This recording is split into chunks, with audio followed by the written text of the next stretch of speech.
Here we are looking at John Kingdon's 1977 book, Congressional Voting Decisions. And this right here is his model of legislative voting. So if you're a congressman and you're about to make a vote, Kingdon expects you to follow this model right here until you actually make your decision. And I think it's very interesting to look that the very first thing that is left out of this is the bill or amendment any good? So he completely leaves that out. Okay, so is it any good? And instead, Kingdon is entirely concerned with problems of transparency. So again, if this was a private decision, almost none of these concerns would enter into the mind of the congressman. Okay, so the first question that he asks when he goes to vote on a particular bill or amendment is it non-controversial? Well, if it's not controversial, then just vote the way everybody else is voting. Vote with the way the public is suggesting. Just kind of vote with whatever, right? Don't make any decisions on it. It's non-controversial. Just go with the flow. Okay, so we've already got a major problem here. If the congressman doesn't like this bill, if he has some inside scoop on this, he really should just follow the flow.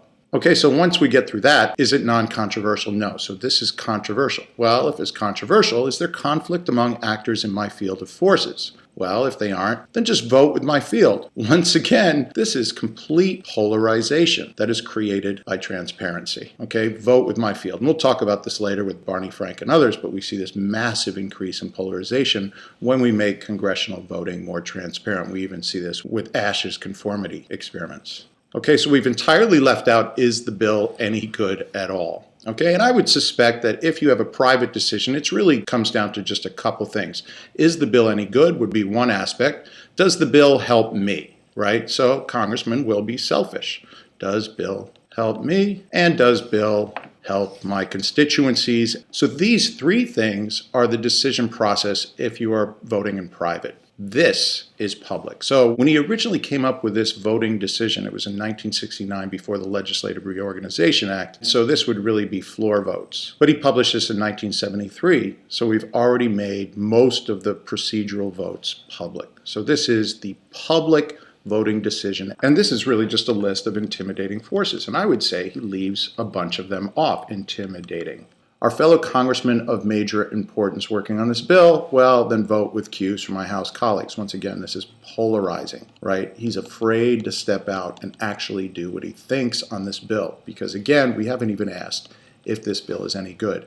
And notice, once you make the votes public, there's really nothing here that says specifically lobbyists. But we know that lobbyists are looking at the bills and they're influencing these things, but you have all sorts of other intimidating influences, okay? So you have committee chair people, you have people in the party, you also have, say, your wife or your husband. Right? These are people who now have access to your vote, and they probably have interest on a few bills a year, and they might pressure you. You're sitting there voting, and you're going to think what your wife or your husband might have wanted you to do, and that might change the way you vote. So if any intimidation happens at all, we are basically stealing the vote from 700,000 constituents and putting it in the hands of who has the power to intimidate. Okay, so we could just go down this forever, but we can see that just because of transparency, we have made the whole idea of congressional voting infinitely more complex. Lobbyists, wife, husband, parties, other Washington influences, congressmen of major importance. Everything that shouldn't matter is part of this decision tree, and the one thing that should matter is right here.